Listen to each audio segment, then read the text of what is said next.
You're now listening to the Something Good Podcast Network. Please press any key to continue.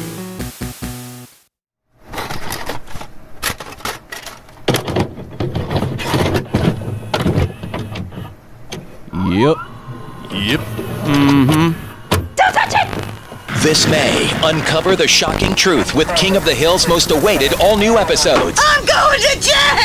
Hank gets an implant in an unspeakable place. Good God, Hank, you're wearing butt boobies! Kathy Bates guest stars as a cop with her sights on Hank. I'll take me a burger with that shake. And No Doubt guest stars on the most revealing season finale ever.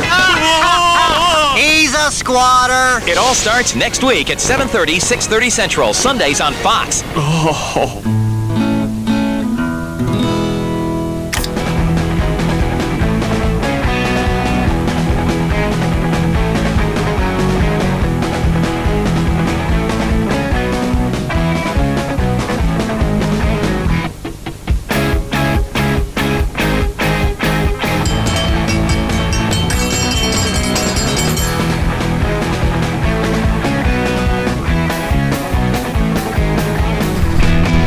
Fucking t-shirt. You would wear the fucking shirt, wouldn't you? I just got it. I gotta do it at least Like once. the asshole wears a Skinner shirt to a Skinner concert.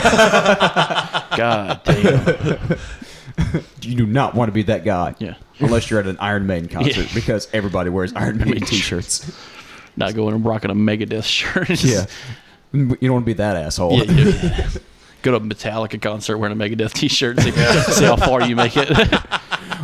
All right, everybody, and welcome to the Couch Potatoes.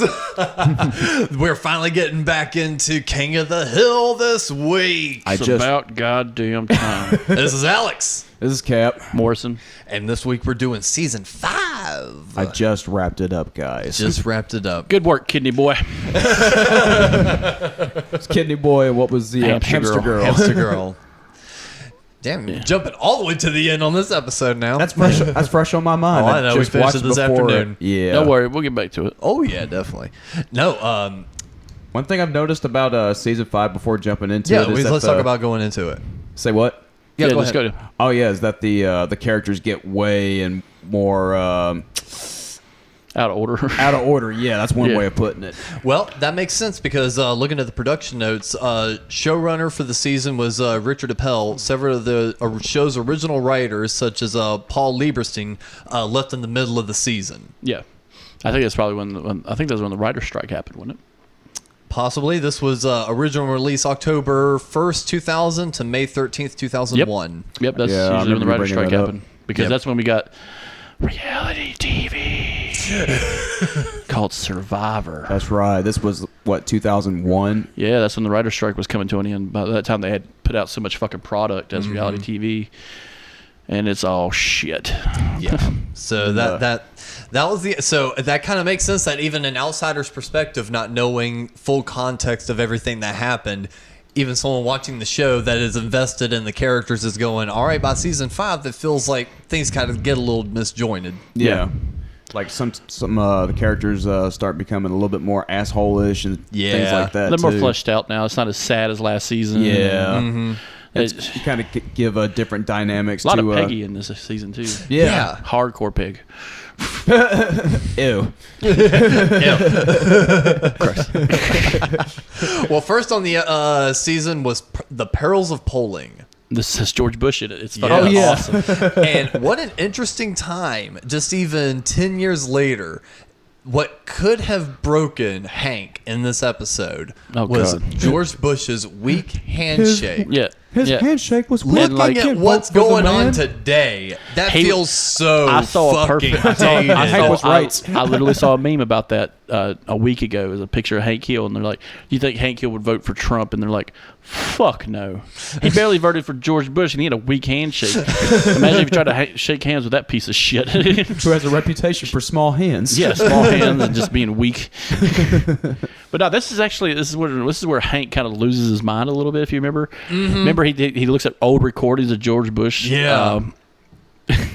Shaking hands with people, and he's Excited, doing like disappointment. he's doing the Zapruder film. That's what he's doing. He's like back and to the left, boom, back to the left. It's like he's watching the Kennedy assassination. He's just like, Jesus Christ, man. Look, Peg, look at his face. Surprise, then disappointment. Yeah. It's just, Meanwhile, and meanwhile, Luann's learning how to, Be a finally gets the communism. right to vote. Yeah, she's becoming like very like fight the occupation. She's lost her fucking shit, dude. And this is a Pig Boy. The pig saving boy. Oh yeah. No, Bobby, don't go in there. That's pig water. Bobby, no! Yeah, Bobby, no. And what does Bush say? Is this the pig saving boy or the boy saving pig? The pig saving boy. Oh, okay. Both.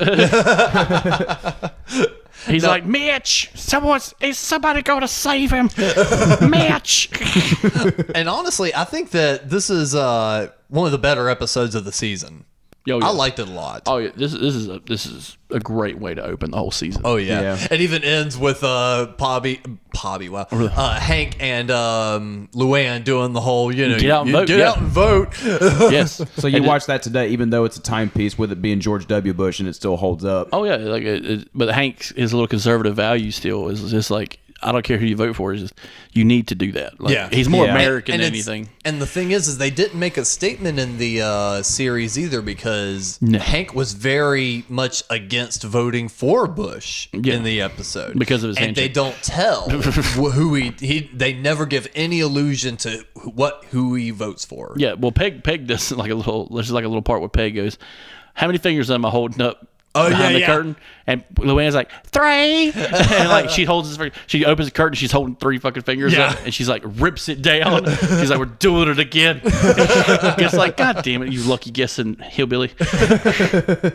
After that, the buck stops here. Hank forces Bobby to get a summer job. Oh, yeah. And Bobby becomes Buck Strickland's golf caddy. Yeah, God, you find out some dark shit about Buck Strickland. Buck Strickland is the ultimate evil in Arlen and in all of Texas. But No damn, the joke. lines dude, I've worked with people that talk like that. Oh God, older guys, and it's just fucking hilarious. Send that whore home in a taxi. It's like, God, when he hits that golf ball, tink. I was like, God damn. And about like Bobby's like talking like him because he thinks it's cool.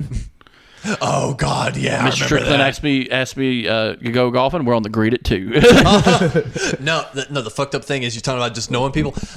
Not as much that shit, which I'm sure I would have I heard it elsewhere, but I always talk about my main bosses. Their boss, the CEO, is Buck Strickland to a T. Like when he walks in, he goes, "Hey, everybody, how's it going?" Yeah. And talks, has that fucking just quick Southern accent. Just walks around with that "I have fucking $1,000 in my back pocket at all times" kind of thing. And I will never give you health insurance. Yeah, I will fire one of you to keep that cost down. Yes. But no, like this motherfucker, no joke. He has one of those party buses. Oh God. The license plate God. tag on it, right hand on the Bible. Bitching. The 1%. Ooh, he's a plutocrat. Damn, you don't see a lot of those. He Just saying. is up front. That is a I'm real pretty life sure those Buck are robots. Strickland. Yeah, Buck Strickland, if he got in some money and with today's politics, he would absolutely have a plate that said the 1%. He probably picked the governor of Texas. Like, but not Peggy and men do the blood donation. Yes. Oh, where it's the competition. Yeah. He's like, I donate more blood than you pay. "Ew." Yeah. She's like, "That mug is mine." Oh yeah, it's all over a coffee mug. Yeah. Over a fucking coffee And mug. Peggy wins because they might not take my blood in Arlen, or may not take my blood in McManerbury.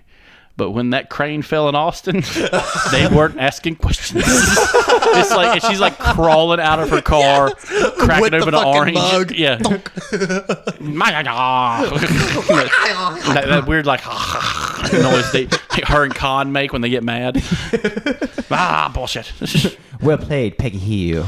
No, the golf caddy one, was that when what led up to the when Buck gave him the watch? Yes. Yeah. Because Hank gets jealous.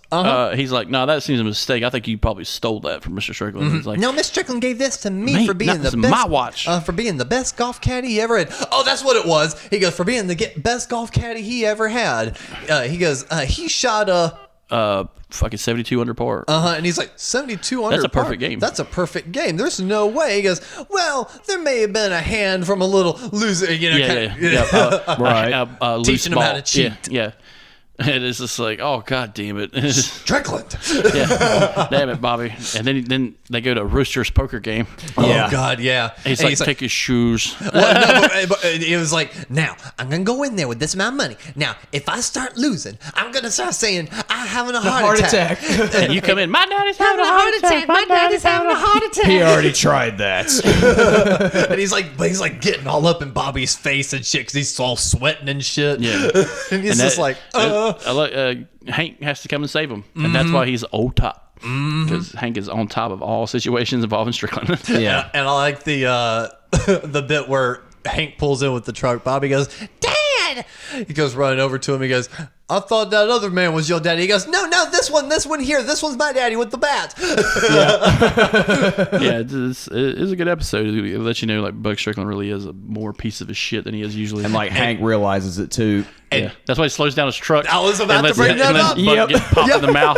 Take that, you country hex. He's in Arkansas. Because what does Buck do? Buck doesn't learn from any of that immediately. So it's like as soon as he gets in the back of the truck, he's like, ha, kiss my ass. I like when Buck Bobby. Strickland I do like get when away Bobby again. when Hank drops Bobby off to like as a discipliner and anything. Hank Buck just invites him in. Yeah. Oh, hey, Bobby. Oh, Bobby. Hey, Bobby. You want a hot toddy? Miss Laz! 2 hot toddies!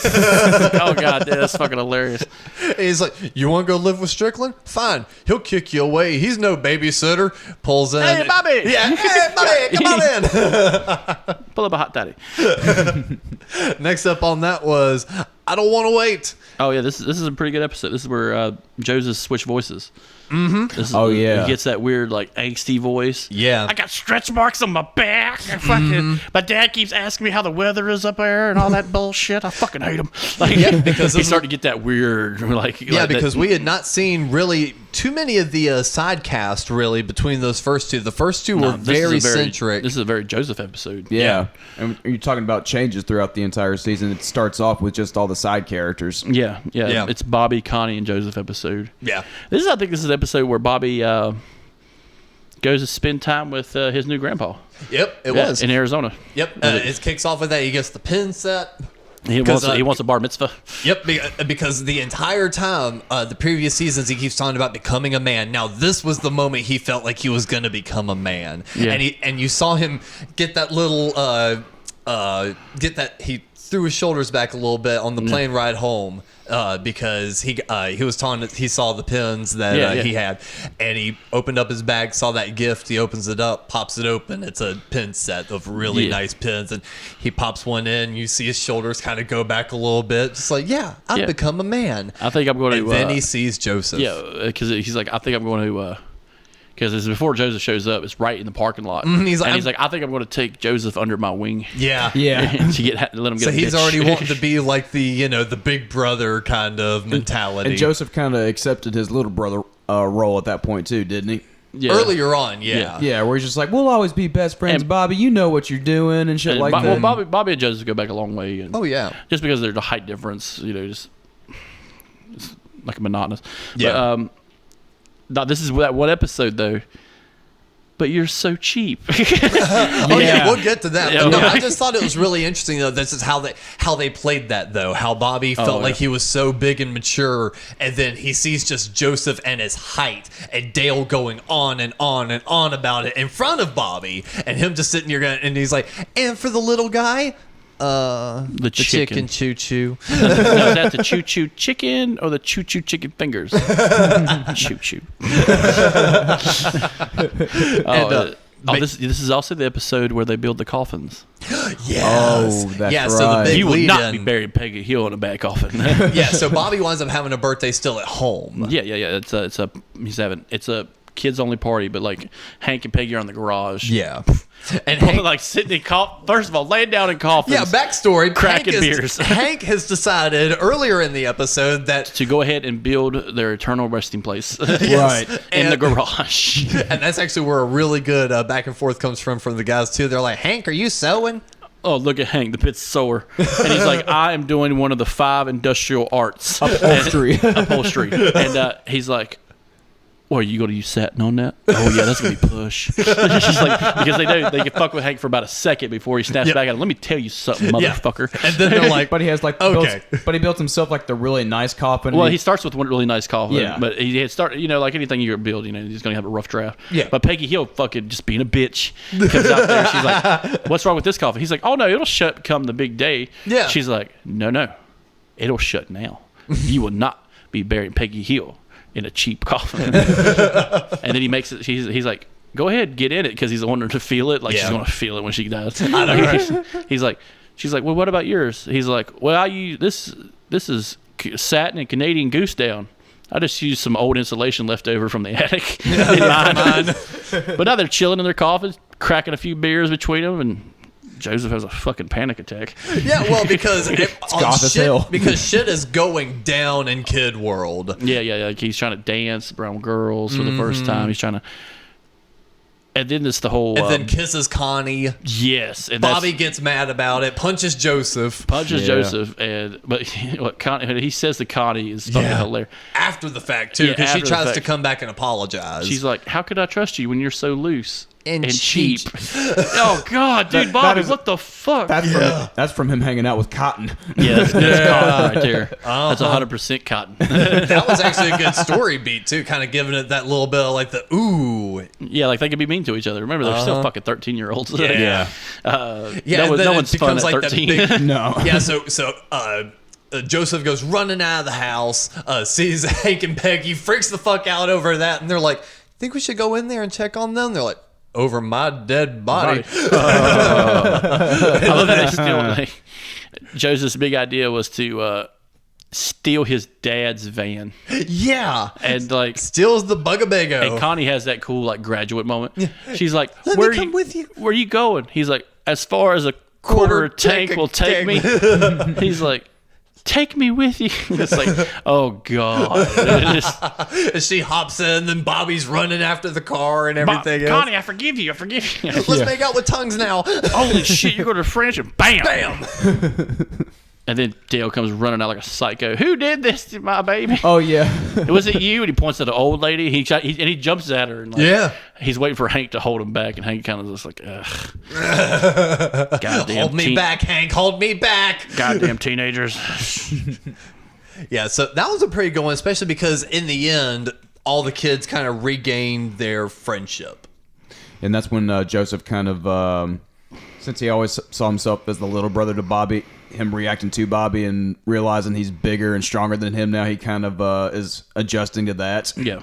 And plus, again, fucking Dale. Yeah. Dale's fucking relentless on the kid. All right, after that was Spin the Choice. Or how Bobby's white guilt takes over Thanksgiving. That's what this is. This is the white guilt episode. This is a John Redcorn episode, wasn't it? Oh, fun question. What tribe does John Redcorn belong to? Fuck. Ken tried this on me the other day. I was just like, nah, son. He says it a lot throughout the series, and I can't think of it. This is the first time you really hear it, though. I don't know. I can't tell you. Anasazi tribe. Okay, I will never say that. Yeah, but like Ken came up with that fucking question. I'm like, Anasazi, you got another one? Bitch. I've been watching this show for a podcast. You don't think I've just retained every fucking episode? Like a steel trap. Hopefully he'll be on for the next episode. Oh, yes. Mr. Ken Osborne himself. Yes. That is going to be a tug of war between me and him. You better make some questions because it's going to be fun. Oh, yeah. Watch season 6, make some really hardcore questions, and me and him will go at it. Actually, real quick, as a palate cleanser, maybe we could do 2 episodes with them. We'll do season 6, and I'll come up with trivia. Oh, okay. Good luck. Because me and Ken have been doing this for years. Well, the thing is I gotta be here for this. Maybe we'll do it by time, like whoever can time in, like pop in fastest. Because assuming y'all would still guess these correctly, I'll bring a different table. Yeah, not this picnic table. I'll bring it like an oak or like a cherry, something that you can't put your fucking fist through without hitting the buzzer. If you bring a drink, you got to use the fucking coasters. Yes, coasters, everything. Actually, seriously, I'll see if I can hop on Amazon, find like some little cheap ass buzzers. That way God. y'all can actually buzz in. Beep, beep, beep, fucking beep. I think that would be a lot of fun. Oh my God. Do like a legit trivia thing, and Cap can keep score for me. I'll host Perfect. it. Yeah. Cap will keep score. You'll be the Vanna White. I'll make sure I'm all dolled up for everybody. and it'll be you and Ken. Oh, this has to happen. I'll totally get some trivia. We'll do it as a series. How a series? No, we'll do it. We'll do 3 games. We can do 3 games. Do seasons 1 through 5. Oh, I was gonna do like general King of the Hill trivia. Okay. Well, I'll tell you what. Do seasons 1 through 5 the first game. Let's do 1 through 6 as the first game, and then 7 through 13 for the second game or the last game, and the second game be the general. Or we could just start off with the general. That'd be probably easier. Yeah, I was gonna say because I don't know how much I would be able to personally pull for each thing. I would be like maybe like how many guest stars did voices in This one episode, yeah. or I'd say between season blank and blank. Yeah. Yeah. You know, That so- might be. Be Yeah, a that good way could to phrase the questions. Yeah, that could work. Because me and him go like plot points hard as fuck. Yeah, so you would just have to sort out in your head quick. Like Okay, what is so what seasons. what is Hank's stepdad's name? And when you have lifelines, like what season, if you don't know off the top of your head. Yeah, you have to describe the episode or something. Yeah. I think that'd be fun. And let's at least just take it by. Let's start it as one general episode. Oh, yeah. And then if we feel like we can do it, then we'll start splitting it up more. It'll spark me to actually dig in and find some obscure stuff in each season. Oh, this will be fun. Oh, Perfect. Patreon, y'all better get ready for this shit. Well, we want to do that Friday the 13th one too, and Oh yeah, that's gonna happen. your boy better come look hard. I'm just saying. I'm not fucking around when that comes up. I'll pull a fucking Stephen Colbert. Goddamn it. But yeah, spin the toys. Kind of going back to that one. Not a favorite, but This I is like a the B stupid points. Peggy episode too. I like the Peggy parts of it. Those Yeah, are my she's like- favorites. 'cause why does she create the game? You remember? Basically, just to create a game. Luann off kilter says, "No one likes your games, Peggy." Her mom, Aunt Peggy. yeah. And she's like, "What did you say?" Oh, what- yeah. Oh, I was just thinking. She's like, "Oh, did I say that out loud?" No one likes your stupid fucking games, Peggy, because you keep score. No one likes that, and it's always Boggle. She's like, "Well," and she gets very arrogant and says, "Well, I'm good at all games, so it's not really." It's just like, "Oh, God damn it." Yeah, how dare you say anything negative about Peggy Hill? No critiques to Peggy. No, This is where John Peggy. Record's having a fucking personal crisis in hell. Yeah. And you know what? It's kind of shitty that, like, I understand he's he's the father for Bastard Joseph, Yeah. but Nancy hiding it too. Yeah. I understand Dale because he's doesn't- he's not there. he's just- he's not 'cause there. he's He's not Dale. there. Yeah, or he could be. Fuck, I don't know. He could be a psycho, being like, "Yeah, I'm raising that guy's kid," but he'll always be a white man, won't he? It's like, damn, Bill. But no, it's like she even recognizes that. Oh fuck, I've got. Because remember, she's not with John Record no more by this Yep. season. By this that. season, she finally broke it off. I couldn't remember if it was this one that she breaks up with him or not. No, And she was already breaking up with him by then. Okay. Wasn't it the Oh no, I think later in the season is Dale with the lady inspector, wasn't it? Yeah. Okay, yeah, that's You what remember I who plays thought. her? We'll get to it. No, Yeah. I don't though. I do. Of course you do. Of course I do. Motherfucker. Fucker. Yeah. Instead of in this season, that's next season. Oh, it's next season. Yeah. Oh, okay. I was thinking that was going to be a quick plot point because of Sheila Ripken, Oh, okay. the exterminator, professional of Texas, also played by Janine Garofalo. Oh, okay. I would never guess that. Of course you would. I'm just fucking with you. That's how me and Ken are. I'm just saying. No, I expect that. You dumb bastard. No, I was Really, you fuck? You don't know? I thought you were a fan. asshole. I thought you knew who wrote 12 episodes out of fucking season 13. I thought you knew, you piece of shit. Not a fan. Kiss my March ass. your ass out of here. What episode are we on? We're still on episode 4. Oh, okay. Yeah, because basically the big lead up to that is Bobby learns about the stealing of the land, goes to John Redcorn, and fills his head with a bunch of information that Bobby takes way too far. Well, Bobby also does like some research of his own where he realizes that maybe the Anasazi ate people. And, but he was cool with it. Yeah, Bobby was cool with it. John Redcorn, though, is like, no, that's not true. Yeah. That happened long before my trial. Like, Jesus Christ, Bobby, we're not fucking cannibals. And I think this is like, they don't show it, but I think this is the episode where Nancy tells Joseph. Because it's really like subtle at the end of the episode where Joseph's like, my mom told me about your people. And, you know, the white man taking everything from you. And she really explained some stuff to me. And I think that's when he finds out that's his biological father. But but they don't say it because it gives a little bit of anonymity. Yeah, and Joseph never really alludes to it again after that. No, because I think Joseph just accepts that. But maybe Nancy probably said, Dale's your daddy. Yeah. He might be your father, but Dale's your daddy. Yeah, exactly. I love the subtle heartstring pulls that show does. Oh, yeah.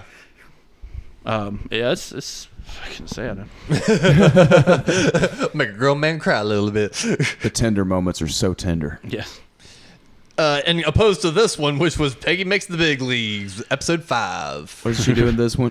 The football player, where she has to take care of the football player.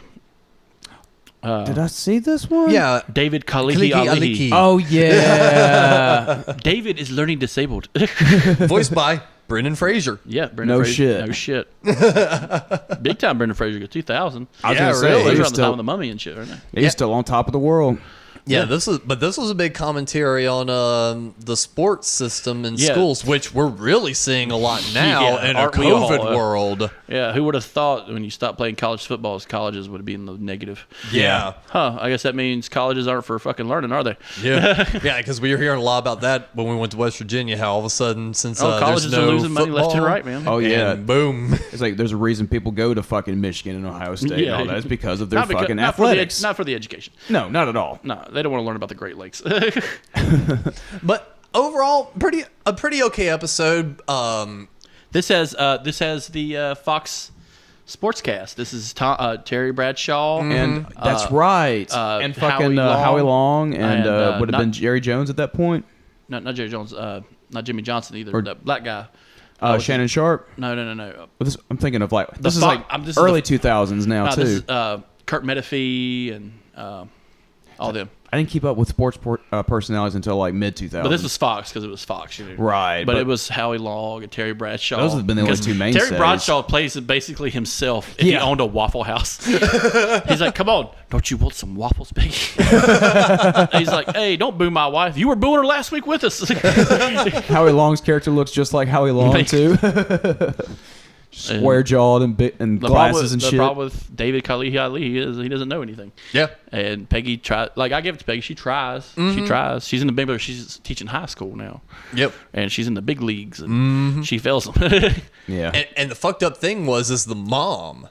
Yeah, was she went playing the system too. Yeah, she's like, because she does the whole fake. Oh, he's learning disabled, and they're like, "What the fuck is this?" He comes in the room. What the fuck is this? I know my ABCs and shit. Yeah, yeah. So that was kind of fucked up. She even showing like the mom is just like, "No, let's." I do like Terry Bradshaw because he sounds like a fucking football booster, just like hardcore. He's like a strength and conditioning because coach she fails him for a class and he can't play. Yeah, and they're playing Wharton or some shit, and he's like, "That shit may fly with Wharton." But next week's McManerberry. It's like, oh, God. I've heard that shit growing up. He's in full-on coach mode. And I forget, did she eventually get him to pass? Oh, no. Hank passed him. Yeah, and Peggy tutors him in propane. Yeah. Because he wrote his fucked up little essay. Yeah. Thank God I didn't get exploded. Like, even Buck Strickland fucking talks shit, like treats Hank like shit. Cause they remember he's putting a display up for the propane accessories. And he knocks it down and they're like, clean it up. Yeah. She's like, God damn. Yeah, and I like the sort of little Hank joke on that one. Before he was about to pass him, he reaches in his drawer, he grabs a shot glass and a beer, pours enough beer in the shot glass to take a shot, knocks it back, and then writes A+ with a circle. He's got a desk beer for bad times. That warm ass desk beer. Ew. Next one is when Cotton comes marching home.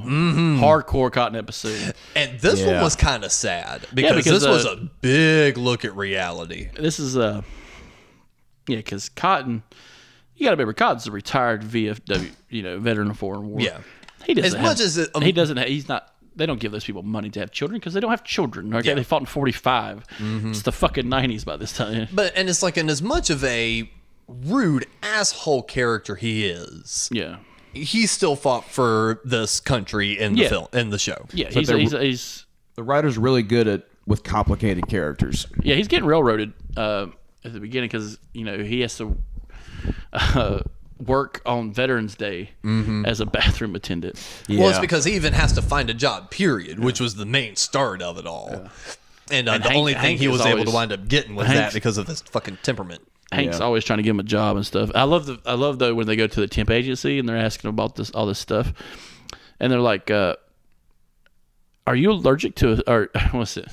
They ask him about asbestos, and he's like, "Do you I installed plenty of it in the school." Well, we're taking it out. Why? Do you want the kids to get you on fire? But like, he's like, "Do you have are you allergic to asbestos?" Hell no. That's not the thing about asbestos. It doesn't matter if you're fucking allergic to it. It's going to give you cancer. It's not an allergy. But he winds up as a bathroom attendant. You said like at the very end of it. Yeah, and what he wants to do. And he got his car repoed. Yeah, Wayne Pratley took his Cadillac. Yep. Wayne Pratley. Cadillac Hyundai. And the main thing of it is he wanted to march in the parade. Yeah, and there was another thing. He was supposed to be a host at the restaurant. Yeah. He started off as a host, a little stool. He's like, welcome to Bennigan's. Yep. Yeah, no, fuck. It's a steakhouse. Yeah. Anyway, there was like a group of 4 that came in, and he's like, the hostess. Oh, well, she's gone. He's like, well, follow me this way. And like the boss is losing his fucking shit. It's like, no, you don't lead them to a table. The host, well, she's not at her post. He's like, no, you go back on your stool. And like he's talking down to him like he's a child. He's like, and then he snaps. He's like, I led a platoon through the beaches of Iwo Jima. I think I can lead a table of 4 to table 6. And it's like, Jesus Christ! Like everyone's getting like a hardcore war story. It's like Walter at the Big Lebowski at the fucking bowling alley. Am I the only one that gives a shit about the rules? Yeah. But I thought that was a really good plot point too. That was a good call and for him. Another Peggy fucks things up episode. Oh God, the duality of war. Well, she's trying to make the float, and the reason all this even started and Hank found out is because Peggy wanted real war medals to go on her float, so she wanted to borrow them from the VF. So she sent Hank to go get them, and since he wasn't able to get them, she's like, I can't do the thing without real medals, and decides to put skeletons in their place. Yeah. Fucking dumbass. Yeah, like she couldn't use fake medals. Peggy, come the fuck on. That's like every episode this season. Peggy, come the fuck on. Yeah. But eventually, he tries to get the day off so he can march in the parade. He's now set on bathroom attendant, and the dude's like, no, fuck you, you guys work. And then he begins to terrorize the town of Arlen. Yeah, and because he all of a sudden he sees Wayne Pratley. Well, he actually, like, towards driving his Cadillac. Like, into the end of the episode, at one point, even though you know what happens, but when you first watch it, you assume that Hank, like, Cotton's going to kill himself. Yeah. Because he takes the gun out of the display and like, oh, fuck, like, this is going to get fucked up. Yeah. Well, this is after he jumps out of the window, steals his car back, everything He goes back to the VFW, and that's when his wife, Dee Dee, comes up. She's like, I've been watching him all day. Oh, well, he sees Topsy first because he grabs Topsy. No, Toppington. And that's the after guy with no teeth, right? Yeah. Yeah. So he jumps out the window, steals the Cadillac back, sees Topsy. He's like, Topsy, get in! Yeah, so they start terrorizing. They do a couple more things. They right a few more wrongs. Yeah, they go after the interview guy at the temp agency, take his wig off. Yeah. They corner the owner of the restaurant into the bathroom and lock him in a stall. Yeah. When the big guy comes in there to take a shit. Yeah. And then Topsy's like, all right, who's next? He's like, and Cotton just kind of looks around and he goes, I think we're done. Toppington.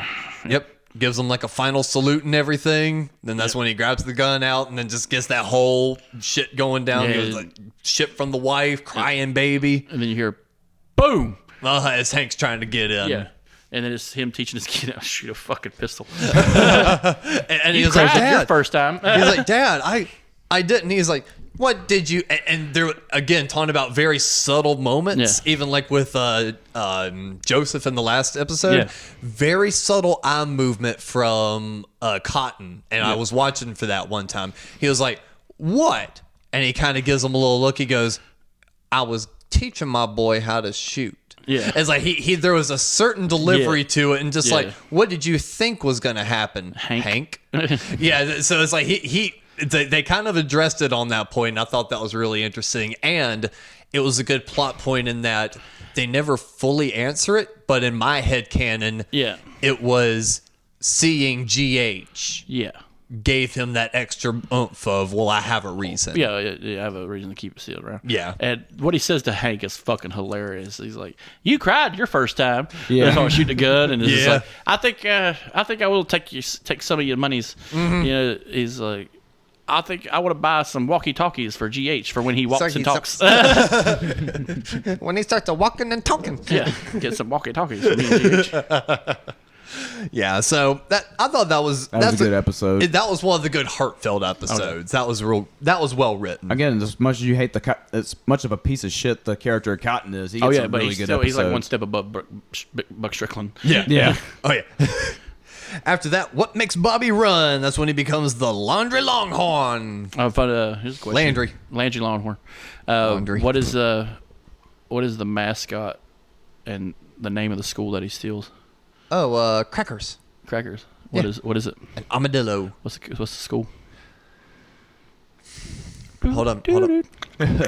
Look at you North flexing over Landry. there. Huh? North Landry. Belton.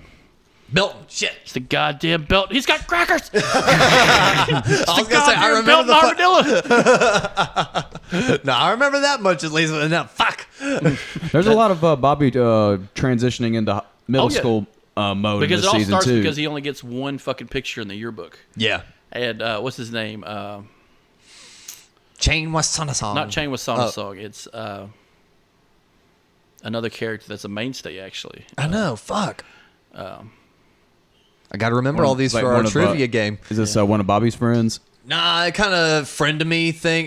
Kind of his Eddie. Not Eddie Bryan. Yeah, well, Kind of his Flash what's the Thompson. kid like? Is the kid that says like your mom teaches art? No, not him. This is Not one of the dumb Mike kids. Soto. Mike Soto. Yes. Mike Soto. He's Okay. like he took blind kids bowling. He did all this charity shit. And he's all in the yearbook. Super duper good doer. He does gymnastics to get the fucking Landry Longhorn thing, and Bobby plays some fucking like mixtape shit. Yeah, some arena Because Bobby. because Bobby. He plays some fucking Gary Glitter. Y'all ready? Again, gets out Y'all there. ready for this?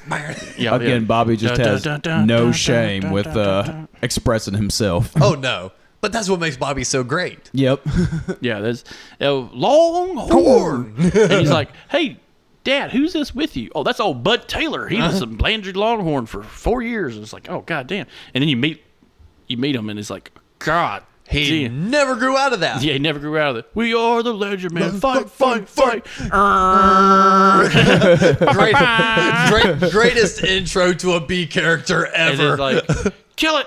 He's yelling at Bobby to kill the armadillo. Yeah. Eat its face. He's got crackers. And Kill like, it. and like Peggy, I love Peggy. She's like, "How long is he staying with us?" And Hank's like 3 days. He even talks shit to Peggy. Yeah. Out the gate, he's like, "Oh, Peggy Platter. Platter. How good to see you. North Arlen sucks."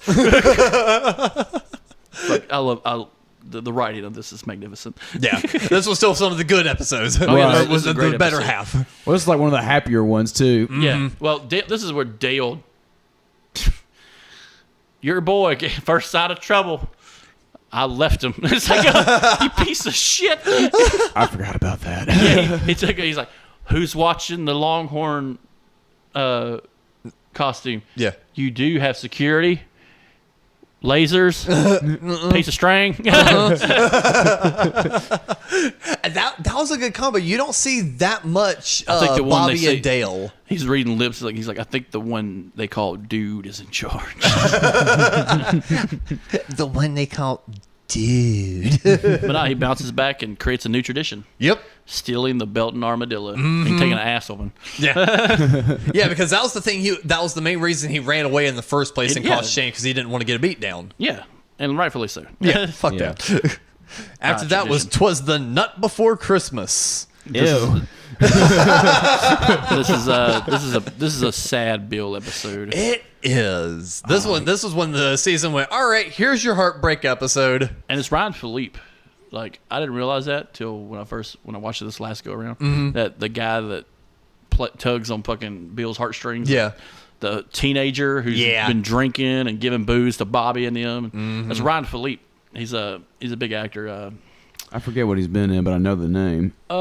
You seen I'm thinking of movies you ever seen The Lincoln Lawyer?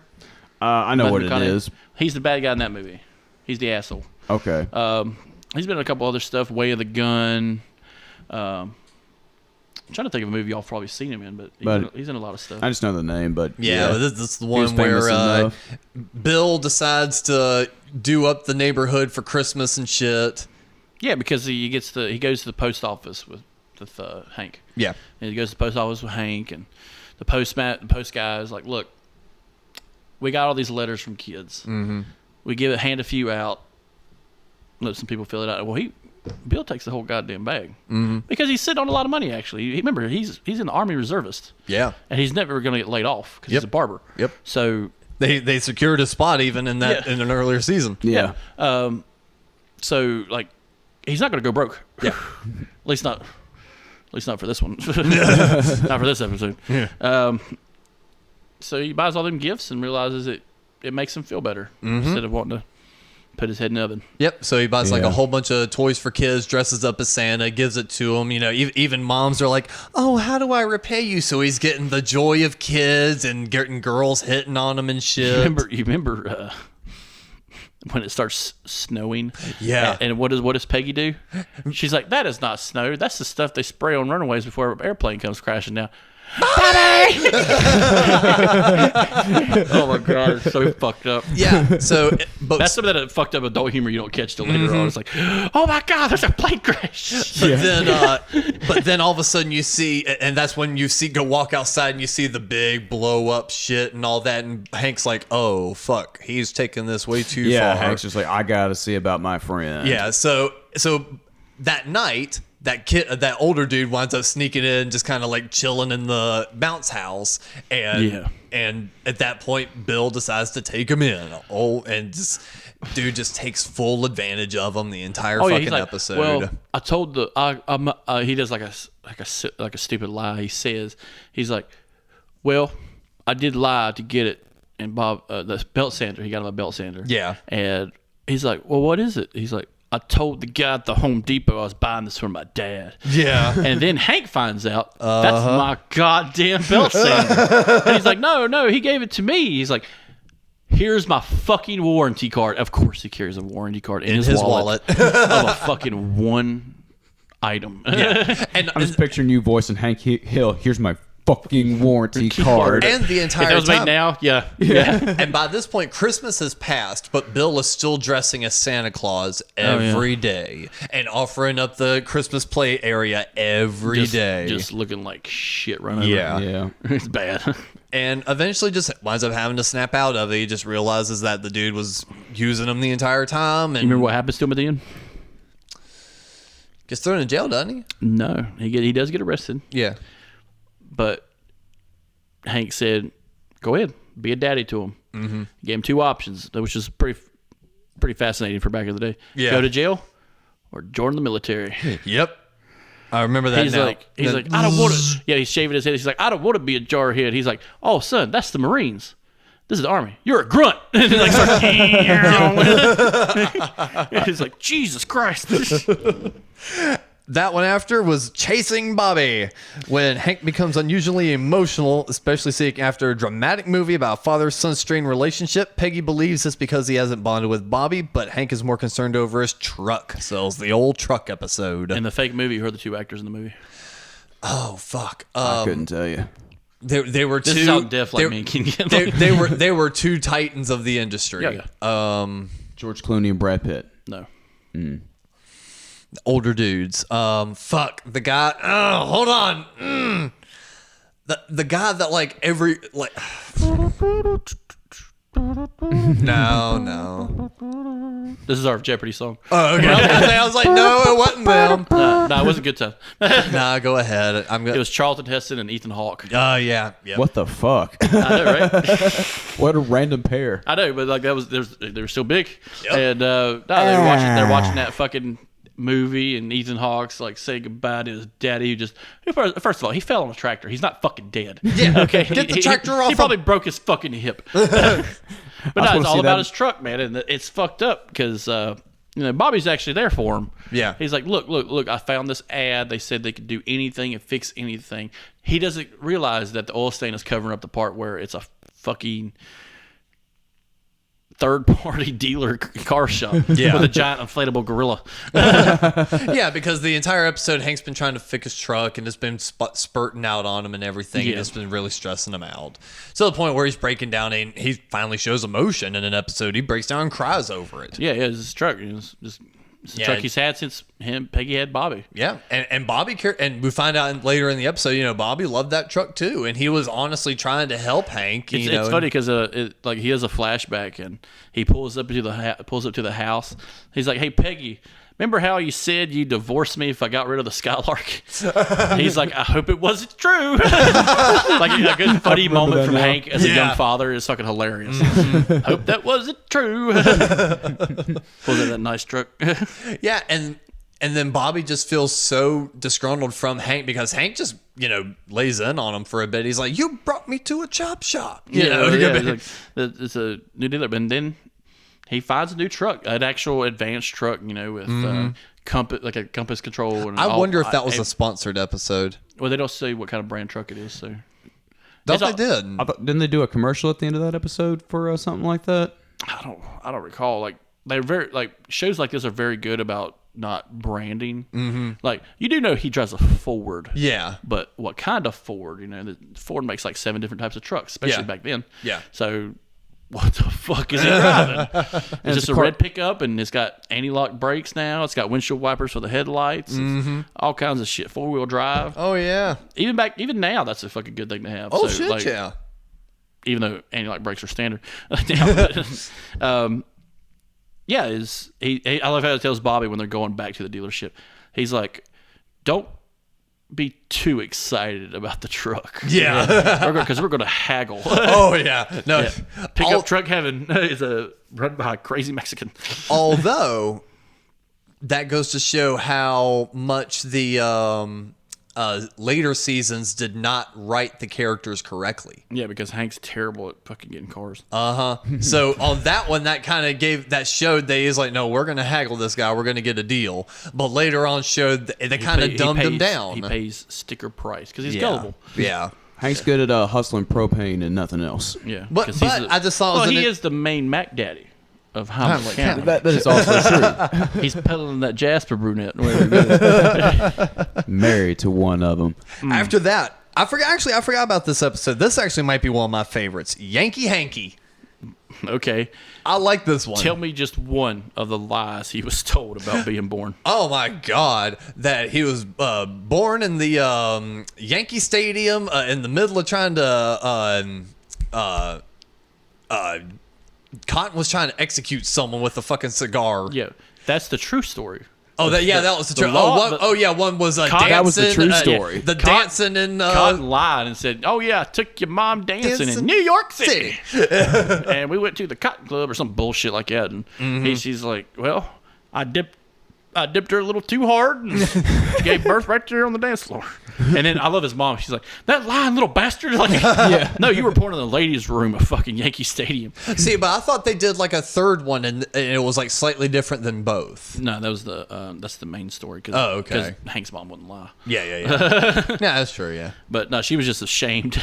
Right. But it was interesting because Hank was trying to get his license renewed or something like that. Yeah, well, he's trying to get a Texas plate. Yeah. A vanity Texas plate. And To go with his new truck. Yeah, but in Texas you have to have a birth certificate, I guess, for that shit, which is bullshit. And apparently at no time during his whole life he never looked at his fucking birth certificate, and which is odd for a human being to do to be that old. Yeah. And never look at your birth I've certificate. seen my birth certificate. My Yeah, sister's really. is fucked up. Yeah. Our dads aren't the same on the same birth certificate. They spelled my dad's name wrong and put Davis. Oh my God. And my dad just fucked with her constantly growing up. He's like, yeah, that's your real daddy's out there somewhere. Oh, that's so mean. Then they finally fixed it like a few years ago. Yeah. But still, it's like, God, what a damn. good joke. Now, this is the same girl wicked. who's, when I told her to look up the Almond Brothers on Spotify, she typed in almond. Yeah. She couldn't find the fucking song. I'm like, hey, go to the Whipping Post by the Almond Brothers. She's like, I'm not finding it. And I look at her fucking, she's typing in, not the peanut, god damn it. That's the German version. The Almonds. Almond Brothers. It's the Almond Brothers. That goes down to the Whipping Post, a different story goes. Number one Whipping Post. Punch was served. But yeah, but Cotton winds up. That was kind of like just the beginning of the Well, episode. he also gets like a really good like Texas history lesson too. Yeah. Where he finds out that like the Alamo is a very serious thing in Texas. You know, it's where Texans fail for independence. Sam Houston and everything Sam else. Houston, Davy Crockett. Davy Crockett. I about said David Bowie, but Sam Bowie and all them. You know, they all Ozzy pissed on it. Yeah, like they all. Ozzy did a lot of things. Yeah. But no, he looks at all those flags and says, "Oh wait, New York helped defend Texas for independence." And Yeah. he felt like, yeah, fuck him. I am a Texan. Goddamn. Exactly. And I love that. And then Peggy sounds off at the end of the episode. She's like, "Well." What I'm did a you Texan see too. about- And he's like, I don't remember seeing a Montana flag in there.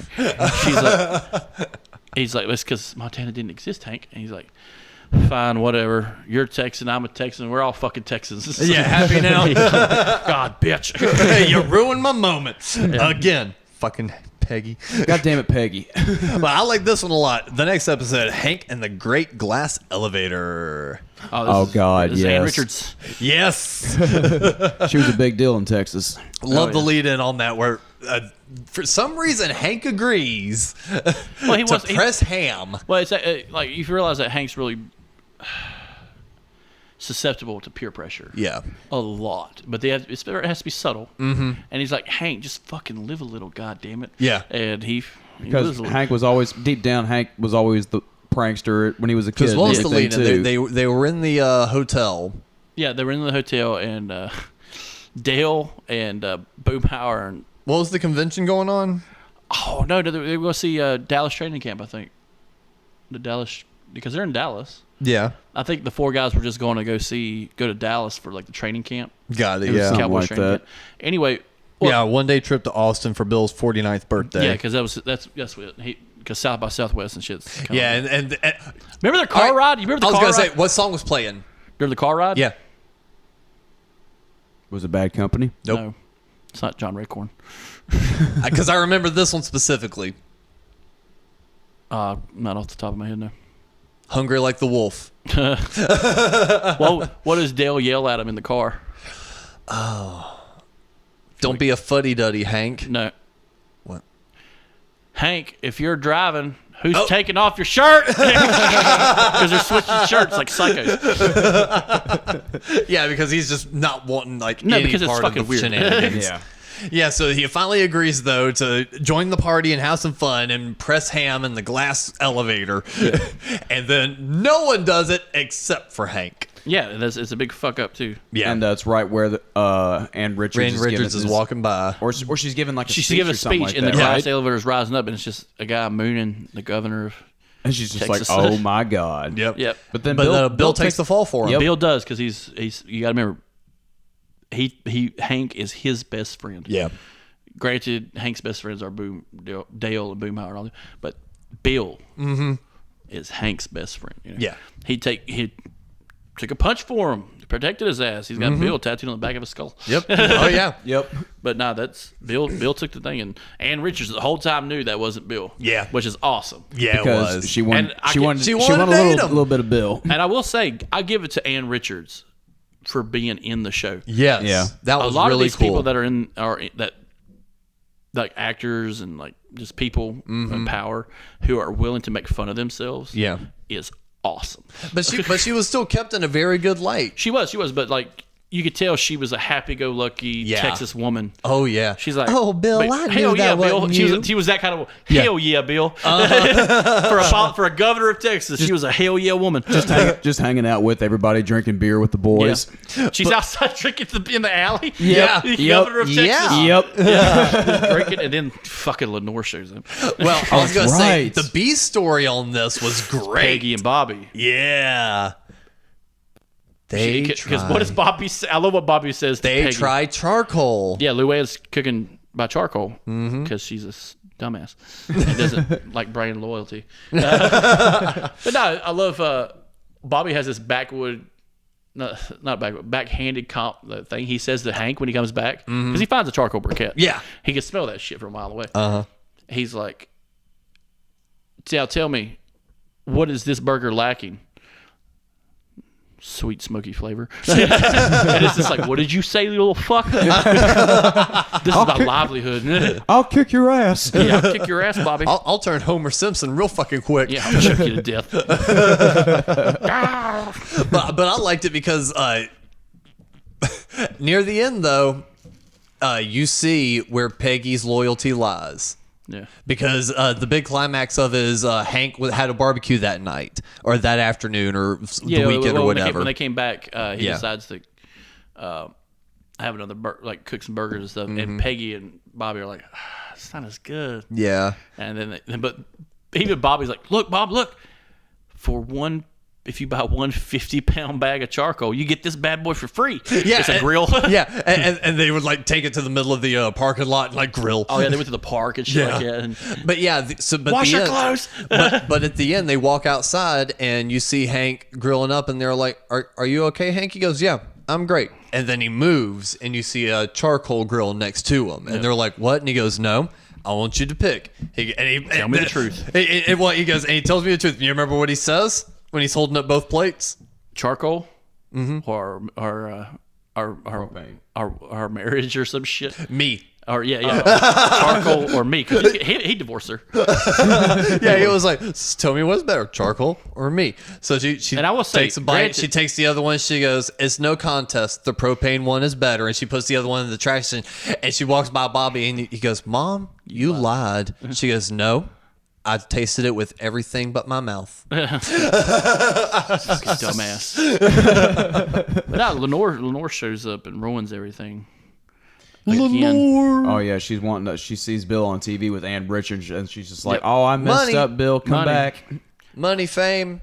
So is it the guy cheating on Ann Richards is me? Like, she's like just high and mighty, and then she disappears. Yeah. But the whole Ann Richards thing is settled. She's like, "Oh no, we're done, Bill. But Yeah. can I give you a ride home?" It's like a fucking 18-foot Across the street. Right.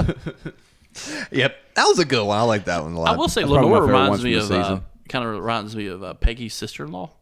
Leanne. Yeah, she really does. She really does. That's the only time we see Lenore in the whole series, isn't it? Yep. You never seen Lenore again. Or Leanne. Right.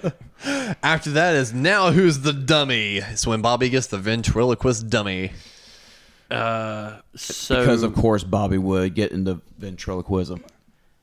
we find out something about Dale. Yeah. And that I'm pretty sure Dale has been dosed with some kind of drugs because his flashback is a technicolor of an LSD trip. Yeah, it Hey is. Bug, give Dale his gift. It's a fucking chip block. Yep. Like puppet, and he's like, ah! Like, he's scared of puppets, and I'm there with him. I don't like puppets; they're weird. I didn't grow up on Sesame Street. But it's a puppet. Yeah, not yeah. No, this is a ventriloquist puppet. It's made Yeah. to look like a person. Yeah. And it talks and it moves And- its mouth. Right. But the thing is Hank is cool with it. Oh, Hank's great because Bobby uses it as an intermediary, so he can talk sports. Yeah. He can talk sports, and he could do some self-deprecating humor, like rag on himself a little bit. Yeah. But Hank's still with him the whole time. Yeah. And he loves it. He learns sports stats. He learns stuff that Hank's likes, and does it through Chip Block. Yeah. And it's great. And It works fine until the Until conspiracy to kill the puppet. Like That and then but then- Hank wasn't wanting to talk to Bobby about it. He That's what I wanted was to gonna bring talk up. to Chip. Chip.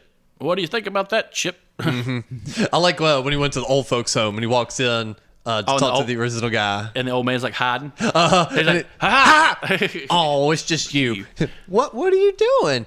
I think that nurse has been stealing my cufflinks. Yeah. that slut nurse. Yeah. That slut stealing my cufflinks.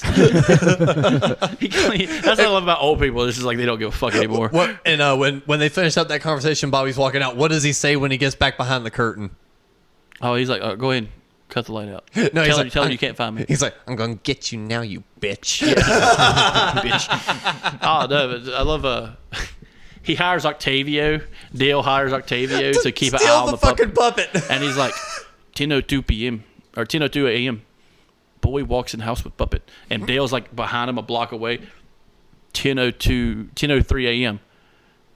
Octavio speaks to the recorder, leaving evidence. And then he's like, he must be taken care of. And what does he do? He reaches in the glove box, moves the gun, grabs the notepad. He's like, "Dear Octavio, this is the hardest letter I've had to write." And it's just like, oh God, I thought he was going to kill Octavio. It's Danny Trejo. It's great. That's awesome. But yeah, so eventually he gets chippered up and everything. But Hank makes Bobby a new one that looks like Bobby. Yeah, because he says, what are some of the attributes he gives the doll? He improves it. He gives it better jaw movement. Yep, gives it Roger Staubach's jaw. Yeah. No, Tom Landry's jaw. Uh-huh. Roger the Dodger Staubach's arm. And the legs of Troy Aikman. Yep. He's the perfect cowboy. and what did the Bobby puppet want to watch? Oh, Iron Chef. Yep. Iron Chef. Iron Chef. He's like, all right. I think, but isn't the game on Iron Chef? He's like, You got it. fine, prick. Hank's got a grin and dad it. Yep. After that was, oh yeah. My favorite of this goddamn season. Yes, it is a really, Alabasta really good one. Jones. Okay. I think I watched this one like 2 or 3 times. That's such a good one. Oh, yeah. From the OKC. Well, I love Cotton. Oh, I've been known to give a girl amnesia. Are you date raping women, you sick fuck? Renee Zellweger. Yeah. Her best role is a whore in Arlen. I just love Snoop Dogg playing a white boy. That's great. Snoop Dogg, man. He and Mike Judge were like buddies. Yeah. You know what's great about Snoop Dogg? That dude will talk to anybody about anything. Yep. Like, I love his I think he has a podcast. Oh yeah. You know, he was with Bill Burr, but he has another one with Martha Stewart. He has a got cooking one- show. Yeah. I saw one. And which one's the hardcore felon? Martha Stewart. Stewart. Which one's been to prison? Dude, I would look. That is And one of it those. is weird as fuck seeing how like chill Martha is. Like Oh, she's God. kind of broken away from that old granny housewife thing, and now she's Well, fucking the real Martha life, now. Real life Martha Stewart would put Steve Jobs to shame. Like, real life Martha Stewart. Like, believe look it. up her story, dude. She is a corporate manipulator and master of the universe. Like, Damn. dude, she didn't become Martha Stewart of food by just like cooking bullshit. No, she took shit over. She created magazines. She's a fucking. She's a multimedia conglomerate. Basically by Oprah. herself. I was gonna say versus Oprah. Yeah, she's the cooking Oprah. Yeah. And she teaches people lifestyle and all that shit. Snoop Dogg just likes to get high and may have murdered a guy in 92. Like, Play some video games, make some raps. yeah, and like just hanging out with Martha Stewart. Man, I've looked up some stuff about old Snoop Dogg. Man, that is a great guy. Oh yeah, for compared a to guy for a guy that you would think would be just a piece of shit. from that era of Death Row, absolutely. Yeah, like get away from like Suge Knight and Yeah. all that. Like a lot of those guys, like Ice Cube and But like Dre and Snoop all was that, like just like the skinny little kid that was like scared of everything by the end of it. Yeah. may have killed someone. Yeah. We will never know. Allegedly. Allegedly. But yeah, through all that, winds up getting Peggy all dolled up and shit. Oh, that Jasper Yeah. brunette. Yeah. What was the book she was reading that Peggy was teaching her how to read? I don't remember that one. It was like a children's book, wasn't it? No. I got to the part where they're killing the super apes with the laser gun. Congo. By Michael that's Crichton. right. She even says it wrong because Peggy. Yeah, Crichton. It's fucking Michael Crichton, by Michael Crichton, the guy that wrote Jurassic Park. Yeah, exactly. She's like, yeah, I got to the part where they're shooting the super apes with the laser gun. It's the fucking fact- hilarious and the because I've fact- read that book. It's like, yes, there's a part where they shoot apes with a laser gun. And the fact that they say it wrong too makes it more hilarious. Oh, yeah. It's was it like a children's naivete, you know, a little bit. It's fucking hilarious. Absolutely. But nah, man, I love it sets itself up. Everything falls into place. So well. Why does he have the Cadillac? Because it's on loan. Or no, she gives it to him. No. Cotton drops it off because he needs the truck. Oh, yeah. To get Hitler's canoe. Yeah. That's right. It's a canoe with an iron cross on it. Sure, yeah, I guess it's Hitler's canoe. I don't think he canoed, but yeah, it's Hitler's canoe. And he's like, hey, and by the way, don't bring us back another skull. Yeah. Another dead Nazi skull. So he's driving around the Cadillac. Yep. He's taking Miss Tammy Duval around town to learn the route and stuff like that because she's going to be a tank wife and all that. And then she meets, gives him the hat. That's what it was. Yeah, she gives him a hat and first and second month's rent in advance. Yep. He's like, that Tammy Duval was a Class X. And they have no idea, and it's hilarious. Oh, God. Yeah, because he's taking her around for the tank wipe stuff and Lane Pratley looks I do at like her. Bill. You think Tammy would go on a date with me? Well, Bill, he's wearing the hat. He's like, well, Bill, she goes out with a lot of the most prominent men in Ireland. Good luck. Like, it just, she's a whore. Like, okay, like he doesn't like it just zips over his head. And what does he do when he says after he says that? He tips his hat a little bit and starts counting a fat stack of cash. Yep. And like even Boomhauer's like, God, And now damn, knowing what- that hat is nice. That's just crisp. And especially not I love knowing what Dale, though. Boomhauer was. Yeah. Well, the conspiracy that he's watching Dale. Yeah, but now he sees Hank doing this Yeah. and he's like, God damn. I like Dale. I love Dale. Well, Hank, I am jealous of that hat. Yeah, it's pretty sporty. And then Alabaster Jones show up. From the OKC. See, the main Mac Daddy. Now, you got my girl, and I want my bills. Yep. You owe me some money. Here's But all then the Hank money. pulls it off. Hank connects the dots and is Yeah. like, oh, fuck. Tammy is a hooker. Yeah. What? Prostitute. Get your hooker things out of my house. He has that fucking snap, but then This he is realizes, my woman. yeah, but then he realizes, he's got to protect her because Yeah. he's Hank Hill, the main Mac Daddy of Hamlet County. And it's just, Peggy, get me the hat. I love Renee's over like she's like, he may look small, but he'll mess you up. He's like, no offense, but he's from Oklahoma. And it's just like, oh my God, there's bigotry between the states. Oh yes. Fuck him. That pussy's from Oklahoma. He can't do shit. I'm gonna whoop his ass. Because Hank used to be a fucking ass kicker. Oh, yeah. Oh, yeah. like that thing. He's like, bullies are rough. I remember. Hey, fat. Fatty, fat. Yeah, because You're he was fat. one. But no, he gets out of the car and they have that little conversation. He's like, this seems a little, he's like, this is all the money she's given me. And he says, this seems a little light, G. He's like, I keep it straight up, yo. Yeah. he puts that pimp language down. Yeah. He's like, I keep it straight up, yo. I'm the main Mac Daddy of Hamlet County. How much you want for that Jasper brunette? And after that whole conversation, after all that shit, he's like, the only thing I'm pimping is sweet lady propane. And they're walking in the Pimping house. her out all over this town. And they're walking in the house. Oh, they're walking toward the house, and the guys are in the alley. Dale has the best line of the whole episode. Hank, don't turn me out. I'm no good. Just ask my wife. He's like, yeah, he's going to pimp you out, Dale. That's what he should do. You skinny fuck. They'd be like, fine, I'll do it, but I got to have my rates increased.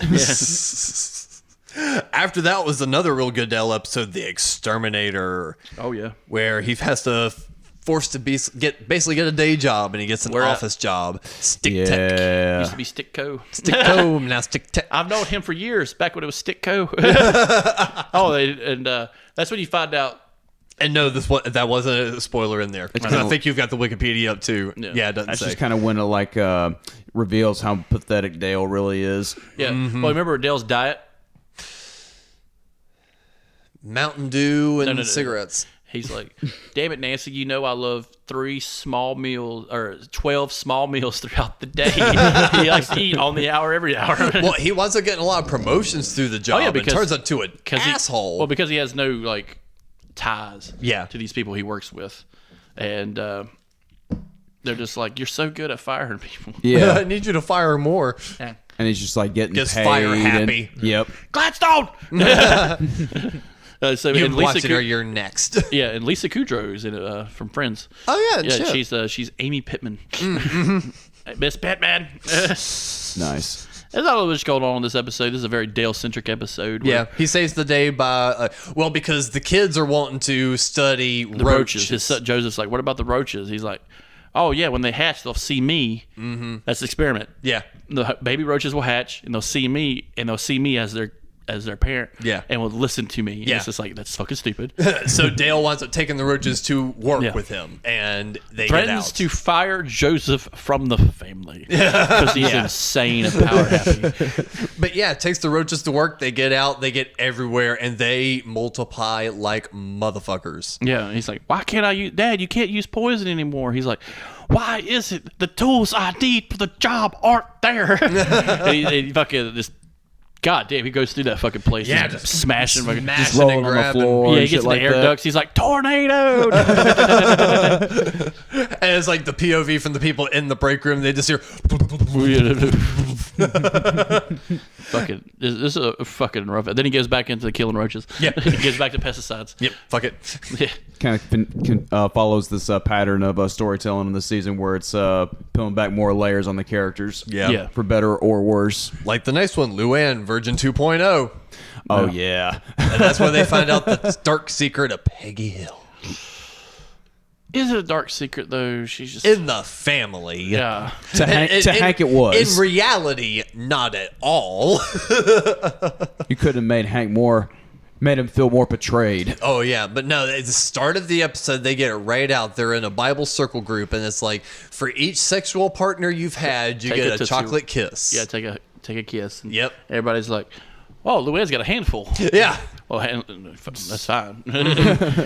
And then But back then in Texas, not so much. And Peggy's like, oh, did you want an extra one, Peggy? You could have just asked. yeah. She's like, No. no. Oh, Aunt Peggy. Yeah, because I think it was someone lied and didn't put all of them in there, and they're like, "Oh, yeah, you know." Well, the pastor sees she's got 2 and asks her. She's like, oh, if you just wanted one, Peggy, you could have just had one. Well, Peggy starts feeling guilty. What Yeah. Peggy, and she reaches to grab another one. Is what happened. So now I think someone had lied about it. And they got called out a little bit, but under the guise of, God knows everything. God knows, how many partners you've had, this, that, and the other. A big guilt thing was Because that's landing what on God her. cares about. Yeah, Right. and then Peggy just reaches in, grabs a second one, and then Hank is just like, Yeah. I love that the fact that Was that his most intense one? yeah, I love how the fact that she had sex with him because he thought he was gay, then it turned out he was gay. yeah. You fucking Yeah. gay man, which is hilarious. But no, they stick him with they stick Luann with a weird sexual guy. Like he's like very reserved, shy, and like you do not stick that kind of person with Luann, who's very boisterous and sexually active and goddamn hot. Yeah. Yeah. It's like, why did you stick that poor bastard with one step below hardcore stripper? Okay. For 'Cause Arlen she County. she is one college payment away from being a fucking stripper. And hell, even in this episode, when she was getting born again, and Yeah. she was in all that white, when she jumps back out, she's like, I'm a born again virgin. And she's like bouncing up and down and everything, and Yeah. everyone's just And like, everyone's like, oh. oh. Well, that's when they baptized Peggy too, and that's where Hank's like, Near the end of the episode. yeah. Hank's like, I forgive you. Just go home. Yeah. Fuck. Now. Because we fuck all the time now. Yeah, because she was like, "Do you not forgive me, Hank?" And it's like, and then the clothes started like cinching up on her and everything. He's like, "Yep, yeah, dude. Yeah, forgiven. Let's go. Get in the car. Now. Boogie, buggy, buggy." Come on, get over here, you Jasper Brunette. Come to Mac Daddy. After that, another sad episode, Hank's Choice. Oh yeah, this is a ladybird dog. Yeah. Bobby's allergic to the dog, and I do like a.